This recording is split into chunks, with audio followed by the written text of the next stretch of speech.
오늘 전도 시리즈 세 번째 말씀입니다. 파수꾼의 사명, 나팔을 불어 경고하다라는 제목으로 같이 말씀을 나누기를 원합니다. 오늘 본문의 선지자는 에스겔 선지자에 대한 이야기입니다. 그의 아버지였던 부시는 제사장이었는데요. 여러분, 아버지가 제사장이라는 것은 아들 또한 그 아버지의 직분과 그 직업을 승계하여 제사장이 될 수 있음을 이야기합니다. 그런데 에스겔은 사실 제사장으로서의 평탄한 삶을 살지 못했습니다. 왜냐하면 그가 제사장이 될 때에 남유다가 멸망의 상황에 놓여 있었기 때문이에요. 남유다의 후반부는 근동 지역에 두 개의 강대국이 있었습니다. 하나는 애굽이었고요. 또 다른 하나는 신흥 세력이었던 바벨론이라고 하는 나라였습니다. 문제는 남유다의 이 후반부에 있었던 왕들이 여호와 하나님에 대한 신앙이 없었다라는 거예요. 신앙이 없기 때문에 하나님을 의지하기보다는 이 옆에 있는 강대국들을 의지하는 일들이 많이 생겼습니다. 문제는 뭐냐면, 더 심각한 문제는 뭐냐면 이 왕들이 이 정치적인 능력이 별로 없는 거예요. 줏대도 없는 거예요. 한 번은 애굽에 붙었다가 한 번은 바벨론에 붙었다가 번갈아 가면서 조약을 맺었습니다. 결국은 이것이 남유다의 멸망의 불씨가 되게 돼요. 결국은 후에 바벨론이 이 남유다의 태도를 보고 세 번에 걸쳐서 남유다를 침공하고 결국은 멸망시킵니다. 에스겔 선지자는 바벨론의 2차 침공 후에 포로로 사실은 잡혀가게 돼요. 바벨론에 있었던 갈대아 그발 강가라는 땅으로 옮겨져서 살아가게 됩니다. 여러분, 지도에 보게 되면 왼쪽이 예루살렘이면요, 오른쪽 끝에 한참 먼 지역이 바벨론 갈대아라고 하는 땅입니다. 포로로 잡혀간 지 5년 후에 하나님께서 선지자 에스겔에게 나타나서 선지자로 콜링하셨어요. 그때의 나이가 30세였습니다. 하나님은 에스겔을 통해서 포로로 끌려왔던 이 이스라엘 백성에게 하나님의 뜻과 계획을 알려주시기를 원했어요. 그렇다면 오늘 이 본문에 나타난 하나님의 뜻이 무엇인지를 같이 생각해 봤으면 좋겠는데요. 오늘 본문으로 들어가 보면 하나님은 에스겔에게 지금 자신의 말을 대언하도록 말씀하시면서 한 가지의 비유를 이야기하십니다. 그것은 무엇이냐면 전쟁과 파수꾼의 비유였어요. 2절에 보게 되면 비유를 시작하면서 칼이 등장하는데, 칼이라고 하는 것은 사람의 생명을 위협하는 도구이자 성경에서는 심판과 죽음을 상징하는 도구입니다. 지금 이 칼이 결국에는 한 땅에 임하게 된다는 거예요. 그 땅이 어디입니까? 예루살렘에 임할 전쟁과 심판을 상징적으로 예언하고 있는 거예요. 여러분, 우리가 잘 아는 것처럼 고대 사회에는 전쟁이 굉장히 빈번하게 일어났습니다. 어떤 나라든 어떤 왕이든 전투력이 준비만 되면 더 많은 영토를 확보하기 위해서 끊임없이 전쟁을 벌여갔습니다. 여러분, 성경을 읽다 보면요, 이스라엘도 사실은 마찬가지예요. 전쟁이 끊임없이 반복이 돼요. 여러분, 수많은 전쟁의 그 위협 속에서 언제 적이 쳐들어올지 모르는 그 상황에서 굉장히 중요한 사람, 굉장히 중요한 역할이 있었습니다. 바로 오늘 비유의 핵심이 되고 있는 파수꾼이에요. 파수꾼. 여러분, 파수꾼이 누구입니까? 높은 망대나 아니면 초소에 올라가서 적의 침입을 감시하고 경계하는 보초병이 파수꾼입니다. 이 파수꾼의 가장 중요한 역할은 적이 침입했을 때에 나팔을 울려서 성 안에 있는 사람이 적의 침입 사실을 알게 하는 거예요. 그러면 여러분, 만약에 어떤 성읍에 이 파수꾼이 없다고 가정해 봅시다. 어떻게 될까요? 그 성읍은 적이 침입했을 때에 그 어떠한 방어 태세도 갖추지 못하고 전쟁을 해야 돼요. 그럼 전쟁에서 이길 확률이 높을까요? 낮을까요? 전쟁에서 패배할 일이 더 높을 것입니다. 한순간에 성은 황폐화되고 사람들은 목숨을 잃게 될 거예요. 제가 군생활 초반에 있었던 일입니다. 한 번은 제가 있었던 대대와 옆에 있었던 대대가 모의 전투 훈련을, 대대 전술 훈련을 하게 되었습니다.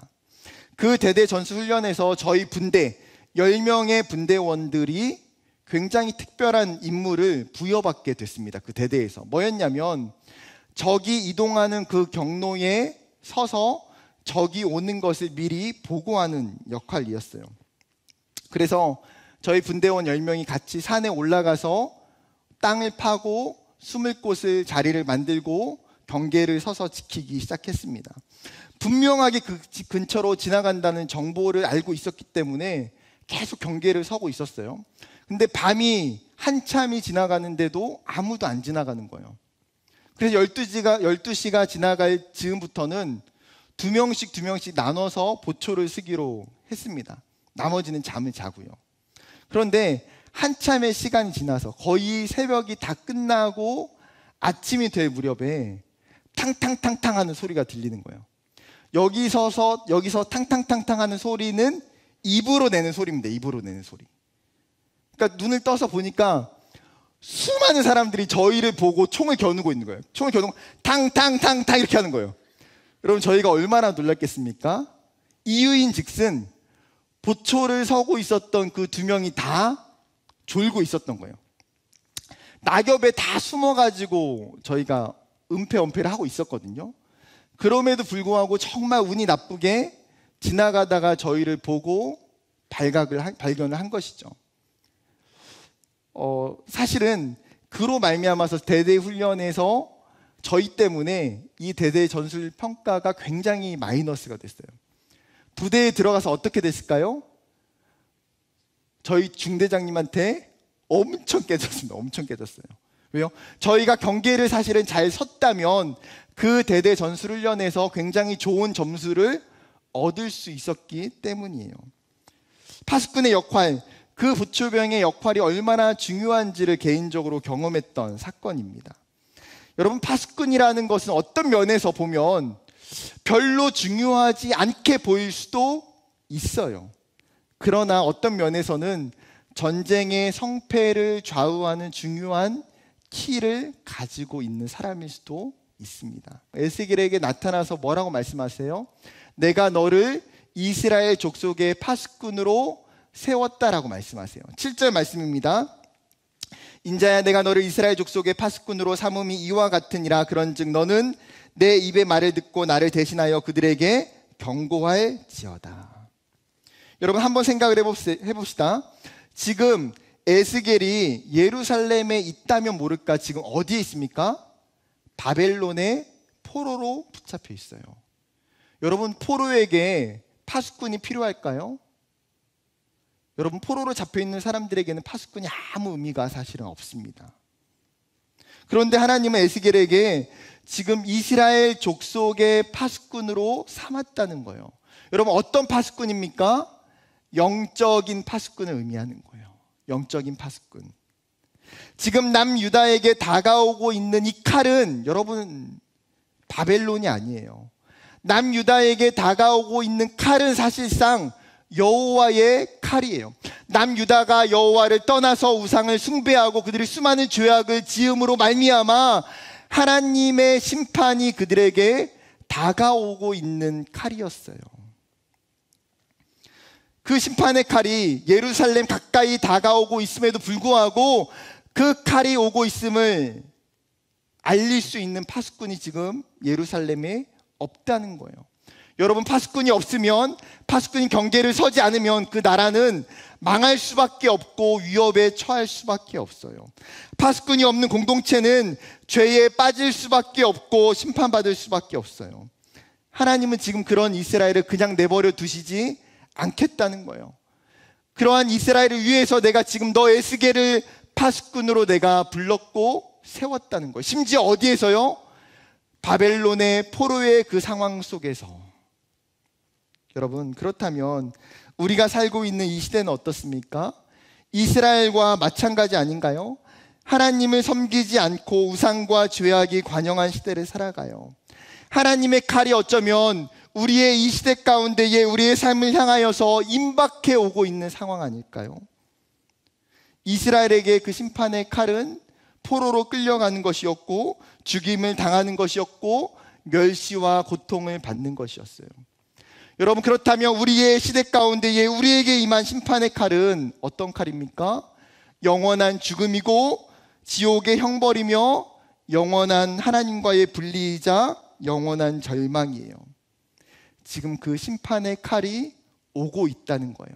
이 시대를 향해서, 세상을 향해서, 저와 여러분을 향해서. 그런데 정작 이 이스라엘과 마찬가지로 세상에 있는 사람들은요, 이 심판의 칼이 임박해 오고 있는 것을 알지 못해요. 왜 그렇습니까? 그들은 하나님을 알지 못하기 때문에, 하나님에 대한 영적인 지식이 없기 때문에 그 진리와 그 상황을 분별할 수 없기 때문이에요. 그들은 마치 이스라엘을 조롱하고 있는 이방 나라들과 마찬가지로 이 하나님의 심판의 칼을 가볍게 여기고 조롱할지도 모르겠습니다. 여러분, 그때에 필요한 것이 무엇일까요? 하나님의 칼이 임하고 있음을 보고 있는 파수꾼이에요. 하나님의 심판의 그 칼을 이야기해 줄 수 있는 그 파수꾼이에요. 그런데 문제는 여러분, 파수꾼이 사라지고 있다는 거예요. 예전에는 어디를 가나 복음을 들을 수 있었어요. 어떤 공동체나 어떤 모임이나 그리스도인들이 많이 있었어요. 복음의 접촉점, 복음의 기회가 굉장히 많았다는 거예요. 그런데 지금 어떻습니까? 캠퍼스에서 노방전도하는 것을 보는 것이 어려워요. 어떤 학교들은 노방전도하는 것을 공식적으로 학교에서 금지해 놓았어요. 기독교 선교단체들이 학교에서 노방전도를 하게 되면 동아리에서 퇴출시키겠다라고 이야기하는 학교들도 있어요. 직장에서도 직장 전도가 기독교 신우회 모임들이 사라지고 있어요. 즉, 우리가 살아가고 있는 삶의 세상의 그 한 자리에서 복음의 접촉점들이, 복음의 기회들이 사라지고 있다는 거예요. 여러분, 최근에 살면서 누군가에게 노방전도를 아니면 복음을 들었던 기회나 그런 접촉점들이 있으십니까? 여러분, 예수님께서 마태복음 9장에 여러 도시와 여러 마을들을 다니시면서 천국 복음을 전하시고 병든 자들을 고쳐주셨어요. 예수님은 그들이 복음을 모르기 때문에 복음이 필요하고 치유가 필요하고 회복이 필요함을 보시면서 그 마음 가운데 굉장히 안타까워하셨어요. 그러면서 예수님께서 제자들에게 말씀하신 것이 무엇입니까? 추수할 곡식은 많되 추수할 일꾼이 없으니 추수할 주인에게 청하여 추수할 일꾼을 보내주소서 요청하라는 거예요. 여러분, 그것이 예수님의 마음이에요. 이 시대를 바라보면서 수많은 추수할 곡식들이 넘쳐나요. 그런데 무엇이 없습니까? 추수할 일꾼이 없다는 거예요.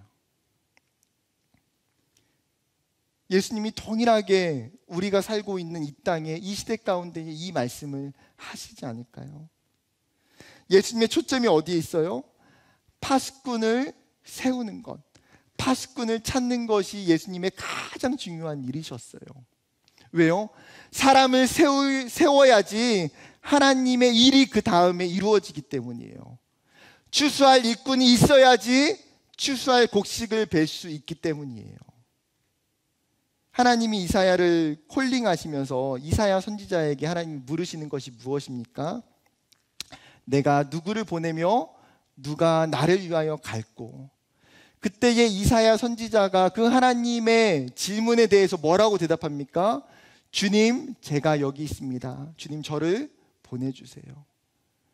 이사야 선지자는 이 시대 가운데에 하나님의 파수꾼이 없음을, 파수꾼을 찾고 있음을 하나님이 말씀하실 때에 자기가 순종하겠다는 거예요. 하나님, 제가 파수꾼이 될게요. 하나님이 저를 사용해 주세요. 사랑하는 청년 여러분, 오늘 성경이 가장 먼저 우리에게 주는 메시지는 하나님이 저와 여러분을 파수꾼으로 부르셨다는 거예요. 파수꾼은 어떤 특별한 믿음이 있는 사람들, 어떤 특별한 사명 있는 사람들의 일이 아니라는 거예요. 하나님은 우리를 누구나 파수꾼으로 부르셨고 파수꾼이 되게 하셨어요. 누가 파수꾼입니까? 하나님의 그 복음의 소식을 들었던 사람, 내 안에 예수 그리스도가, 내 안에 하나님의 사랑이 있는 그 사람이 하나님의 파수꾼이에요. 하나님은 그 심판과 죽음을 코앞에 두고 있는 사람들을 위해서 저와 여러분을 부르셨다라는 사실이에요. 여러분이 있는 그 직장을 위해서, 캠퍼스를 위해서, 가정을 위해서, 공동체를 위해서, 여러분이 있는 셀과 여러분이 있는 또래를 위해서 여러분은 파수꾼으로 세우셨어요. 내가 하나님의 파수꾼이라고 하는 이 사실을 우리가 가장 먼저 정확하게 기억할 수 있기를 주님의 이름으로 축복합니다. 그렇다면 다시 본문으로 돌아와서 여러분, 본문을 자세히 보게 되면 두 부류의 파수꾼이 등장하고 있어요. 첫 번째 파수꾼의 모습이 어떻습니까? 3절부터 5절입니다. 그 사람이 그 땅에 칼이 임함을 보고 나팔을 불어 백성에게 경고하되 그들이 나팔 소리를 듣고도 정신 차리지 아니하므로 그 임하는 칼의 제거함을 당하면 그 피가 자기의 머리로 돌아갈 것이라. 그가 경고를 받았던들 자기 생명을 보존하였을 것이나 나팔 소리를 듣고도 경고를 받지 아니하였으니 그 피가 자기에게로 돌아가리라. 지금 한 파수꾼은 전쟁이 임함을 보고 자신이 가지고 있는 나팔을 들어서 경고를 했다라는 거예요. 나팔이 크게 울리자 그 소리를 듣고 경고를 받아들인 사람들은 어떻게 되었습니까? 그 생명을 건지게 됐어요. 왜요? 그 나팔 소리가 무엇을 의미하는지 알고 있기 때문이에요. 그 경고에 반응했기 때문이에요. 그런데 반대로 나팔 소리가 울렸음에도 불구하고 어떤 사람들이 있습니까? 정신 차리지 않는 사람들, 경고를 받아들이지 않는 사람들이 있었다라는 거예요. 여러분, 쉽게 이야기하면 한 친구를 전도하기 위해서 마음을 다해서 섬기고 관계를 맺고 기도를 하고 복음을 전했어요. 그런데 이 친구가 전혀 반응이 없는 거예요. 여전히 하나님에 대해서 관심이 없고 교회 초대에도 교회에 나오지 않아요. 그렇다면 여러분, 이 사람이 다가오는 칼의 죽음을 당하게 될 때의 그 책임이 누구에게 있습니까? 듣고도 반응하지 않았던 그 사람에게 책임이 있다는 거예요. 성경이 뭐라고 말합니까? 그 피가 자기의 머리에게 돌아오게 된다.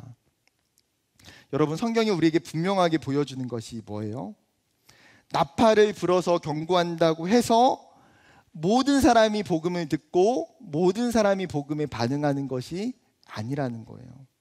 성경은 동일하게 복음을 듣고 동일하게 경고를 받았음에도 불구하고 어떤 사람은 그 복음에 반응하지만 어떤 사람은 그 경고에 반응하지 않는 사람이 있다는 것을 알려주고 있어요.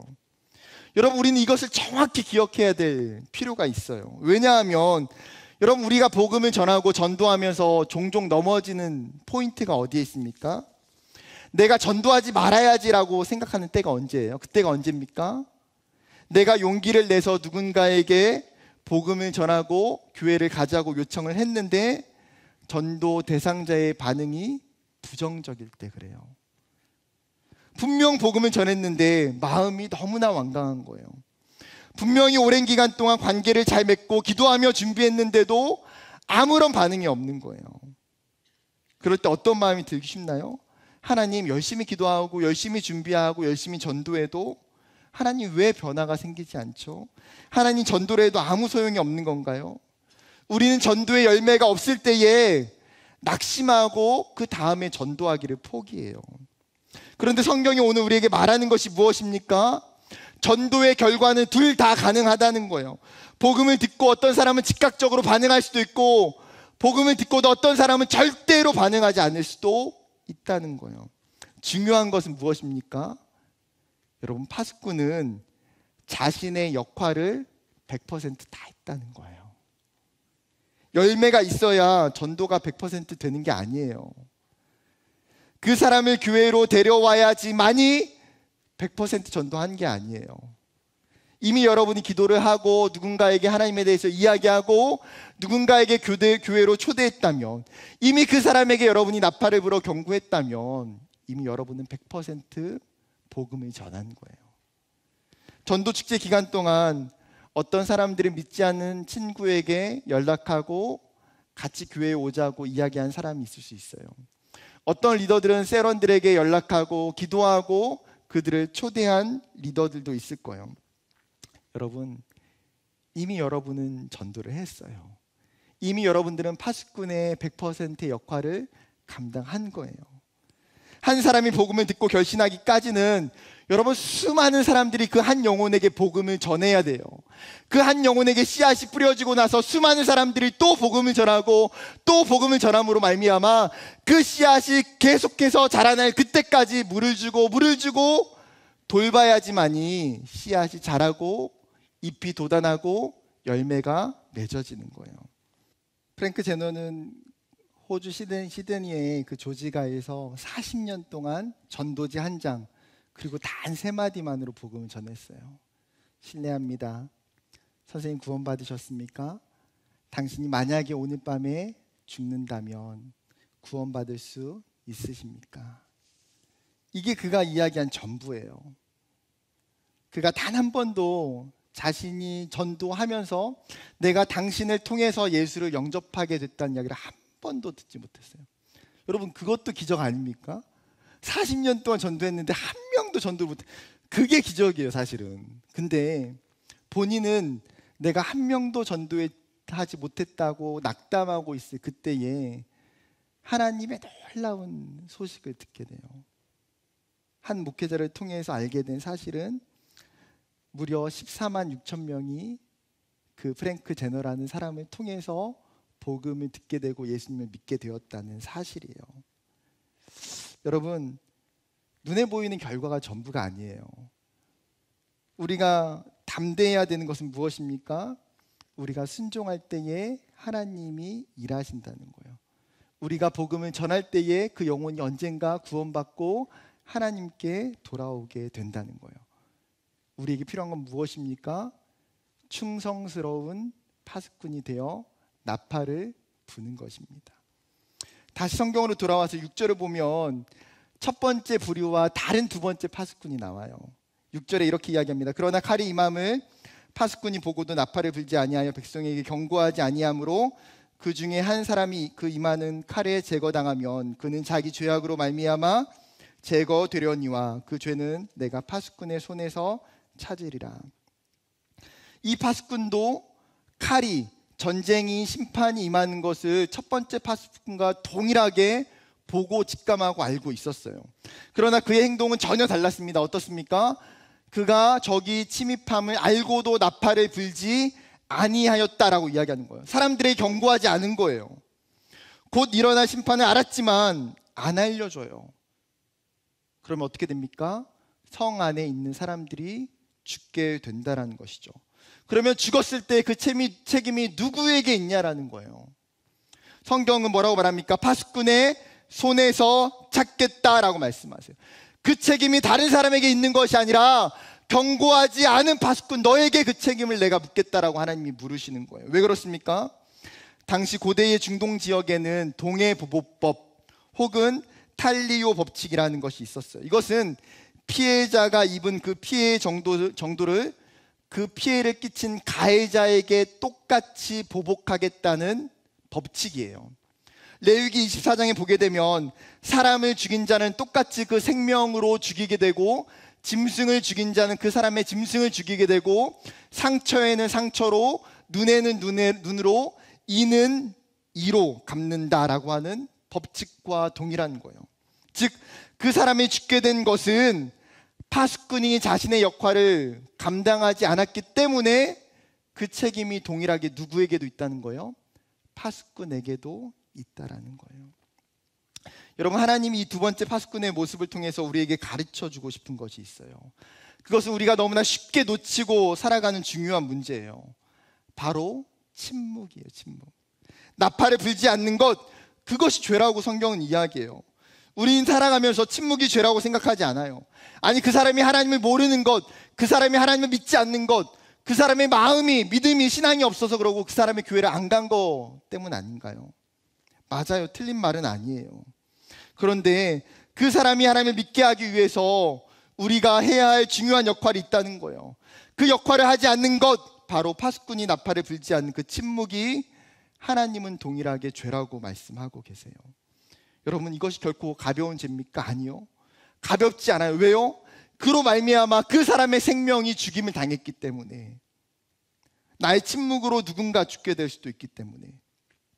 여러분 성경은 이 시대의 그리스도인들이 이 이사야 선지자의 상황과 동일하게 눈먼 파수꾼과 벙어리 파수꾼이 될 수 있다고 이야기하고 있어요.